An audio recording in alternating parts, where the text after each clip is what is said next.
लेकिन अब मेरे साथ जुड़ रहे हैं जन की बात के फाउंडर प्रदीप भंडारी। जरा प्रदीप भंडारी को स्क्रीन पर लाइए। प्रदीप भंडारी को स्क्रीन पर लाइए जरा। प्रदीप भंडारी आ रहे हैं। फिर से जरा याद दिला दूं आपको, इस बार सारे एग्जिट पोल्स एक आवाज में कह रहे थे 350, 370, 380, 400, सारे एग्जिट पोल गलत। औंधे मुंह गिर गए हैं सारे एग्जिट पोल। और मैं फिर से ये कह रहा हूं कि मेरा अनुमान भी एकदम गलत हुआ। सबके अनुमान गलत हुए जो ये कह रहे थे एनडीए की सरकार आने वाली है और बड़े बहुमत के साथ आने वाली है। एनडीए की सरकार आ तो रही है लेकिन बहुत मामूली बहुमत के साथ। प्रदीप भंडारी को जरा स्क्रीन पर लाइए। जन की बात के फाउंडर हैं। एग्जिट पोल में इन्होंने भी 350, 400 सीटें एनडीए को दी थी। बीजेपी को भी 300, 325 से ज्यादा ही शायद दी थी। प्रदीप भंडारी को स्क्रीन पर लाइए जरा, हम भी देखें। प्रदीप को स्क्रीन पर लाइए। प्रदीप भंडारी को फुल स्क्रीन लाइए जरा। प्रदीप, अरे चेहरा उतरा हुआ है आपका। प्रदीप नहीं उतरा हुआ नहीं है चेहरा। मानक जी शायद चल हो जा शुरू। केसरिया से मन जोगी हुआ रे, दिल झूमे देखो पतवारा हुआ रे, दिल झूमे देखो पतवारा हुआ रे। हर पल मनाओ केसरी त्योहार। विमल बोलो जुबान केसरी। ऐसे वो जूम से जुड़ा हूं तो ऐसा लग रहा होगा। अच्छा, हाँ तो आगे बताइए ना, कैसा लग रहा है आपको और ये क्या हो गया?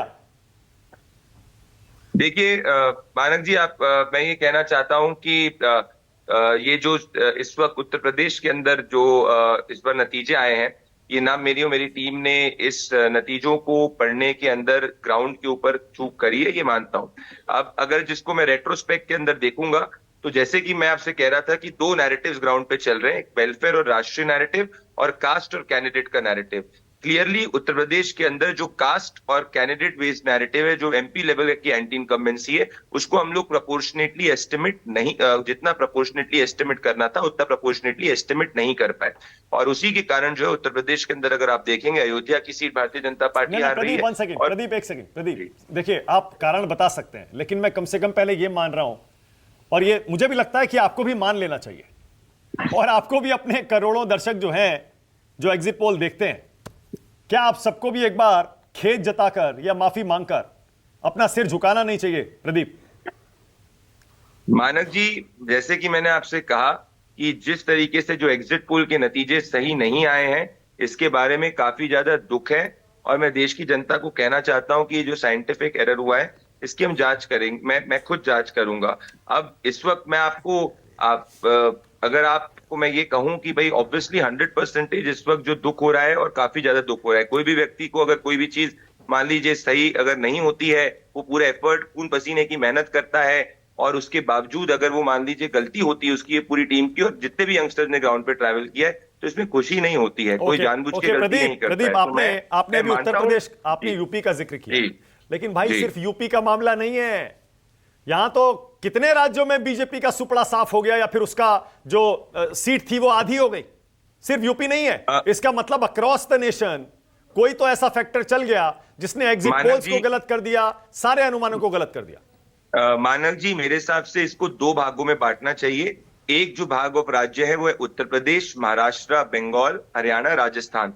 अगर इनके नतीजों को आप देखेंगे तो इनके नतीजे एक ट्रेंड दिखा रहे हैं जहां पे लोकल स्थानीय मुद्दे जो हैं वो सर्वोपरि हुई, जाति ज्यादा सर्वोपरि हुई।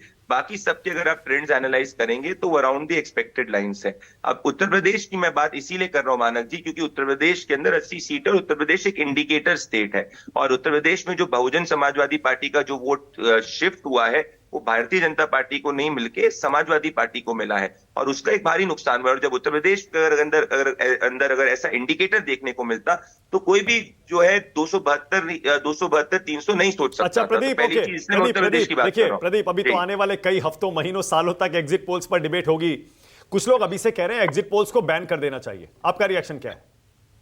देखिए, एग्जिट पोल्स को आप बैन करिए या एग्जिट पोल्स चलें, एग्जिट पोल से कोई भी एक वोट इंपैक्ट नहीं होता, ये तो आप समझ चुके हैं। यही एग्जिट पोल कुछ समय पहले सही नतीजे दे रहे थे तो सब ठीक थे। एक साइंटिफिक एरर जो होता है वो साइंटिफिक एरर होता है, जिसके बारे में कोई भी एजेंसी जो है वो अपनी ड्राइंग बोर्ड पे बैठेगी और पता लगाएगी कि क्या सही है क्या नहीं गलत ठीक है, okay Pradeep, thank you so much, बहुत बहुत धन्यवाद प्रदीप न्यूज 24 पर आने के लिए। केसी त्यागी जुड़ गए हैं जेडीयू से, महेश चौहान एनसीपी शरद गुट से, पहले आरपी सिंह भी हैं, प्रेमचंद मिश्रा भी हैं।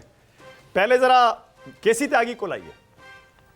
त्यागी जी, पहले तो बधाई, जिन लोगों ने नीतीश कुमार की पॉलिटिकल ऑबिचुअरी लिख दी थी उनको करारा जवाब दिया है आपने, आपकी पार्टी ने, आपके नेता ने। लेकिन सवाल आज वो नहीं है, वो बाद में कैसे हुआ। पहले तो ये बताइए, खरगे जी कह रहे हैं नए साथी जुड़ने वाले हैं, क्या उसमें जेडीयू का नाम भी है क्या?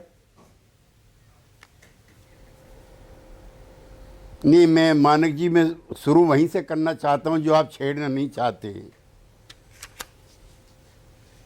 हमने काफ़ी अपमान पिछले दिनों झेला।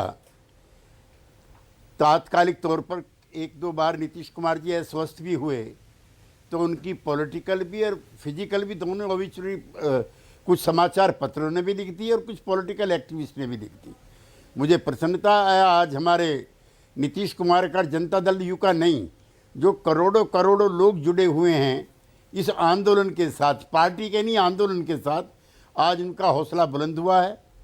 और मैं बहुत जिम्मेदारी के साथ और बहुत संकोच के साथ कहना चाहता हूं कि नीतीश कुमार ने जो काम उठाया था वो जोखिम भरा काम था।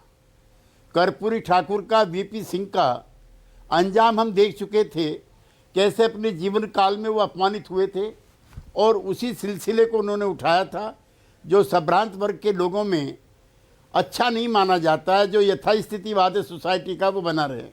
खैर, धन्यवाद आपका कि आपने खुद ही स्वीकार किया, नंबर 1। नंबर 2, पूरे चुनाव नीतीश कुमार जी घोषणा करते रहे, बात करते रहे कि अब हम जहां हैं वहीं पर रहेंगे। और यूं भी मैं थोड़ा पीछे ले जाना चाहता हूं, नीतीश कुमार एनडीए के संस्थापक हैं। जब 14 दिन की सरकार अटल जी की बनी थी, उसके बाद एक बना था आंदोलन अटल अडवाणी एरा, जिसमें जॉर्ज और नीतीश दोनों थे, और एक मिलीजुली सरकार बनाई थी।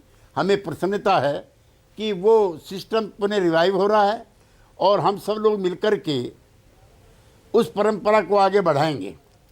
हमारे आपके चैनल पे बहुत कैटेगरिकली कहना चाहता हूं, अब दाएं या बाएं कहीं जाने का हम लोगों का प्रश्न ही पैदा नहीं होता। पहले भी हमने एनडीए के अंदर काम किया है, मंत्री परिषद में भी काम किया है। प्रधानमंत्री आमंत्रित करेंगे तो हम मंत्री परिषद का भी हिस्सा बनेंगे, लेकिन अब ये हमारा ठहराव यहाँ पर स्थायी है। लेकिन त्यागी जी, कांग्रेस तो कह रही है नैतिक अधिकार नहीं है अब सरकार बनाने का आपको। 370 का बीजेपी दावा कर रही थी, 400 का एनडीए, आई कितनी? 240 बीजेपी की, एनडीए के 251। नैतिक अधिकार नहीं है प्रधानमंत्री मोदी को, इस्तीफा देना चाहिए उनको, ये कांग्रेस कह रही है।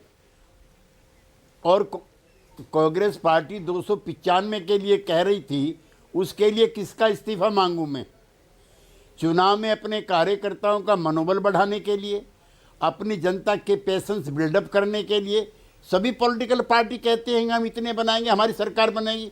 मैंने तो ऐसा भी दौर देखा है कि कैंडिडेट खुद हार गया है और उसके नारे लगते थे देश का प्रधानमंत्री कैसा हो, फलाने फलाने जैसा। ओके त्यागी जी, एक सेकंड रोक रहा हूं आपको, एक सेकंड रोक रहा हूं। प्रियंका गांधी कुछ कह रही है, आइए सुनते हैं। कहने ज्यादा कुछ नहीं कहा, ब्रेक लेना है, लेकिन ब्रेक पर जाने से पहले जरा आरपी सिंह को लाइए। आरपी सिंह जी, और जरा आरपी सिंह जी को दिखाइए, मुंह लटकाकर अभी तो बैठे हुए थे आरपी सिंह जी। लाइए स्क्रीन पर, लाइए आरपी सिंह को। आरपी सिंह जी, क्या हो गया, क्यों इतने उदास हैं?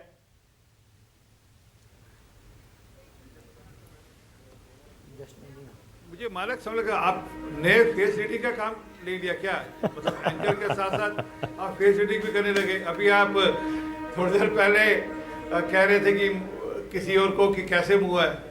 अरे सरकार हम लोग बना रहे हैं, हम क्यों मुंह लटकाएंगे? और आप पूरा इंडी अलायंस का पूरा नंबर बना लीजिए, वो भाजपा से कम है। मैं एनडीए की बात नहीं कर रहा, वो भाजपा से भी कम है। तो राजनीति में संख्या ऊपर नीचे होती है। Okay RP Singh.